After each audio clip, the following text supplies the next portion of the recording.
My name's Stephen Iweta. magacaygu waa Stephen waxaan qabay sokor iyo dhiikar waxa qisma awoodin indhaha aragooda oo yaraaday awgeed runtii waxaan isbitaal galay 2 jeer waxaan qaatay dawooyinka shirkadda Al-Huda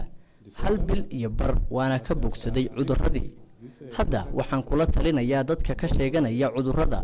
dhiikarka sokorta iyo aragaba inay isticmaalaan dawooyinka shirkadda Al-Huda waxaan la kulmay dad badan oo ka faa'iideystay waxana mahad leh Allah nagu maneystay dawooyin noocaan ah oo dabiici ah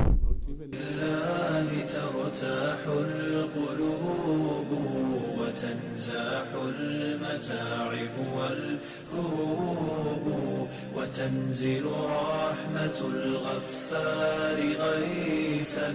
به تمحى المعاصي والذنوب وتنفتح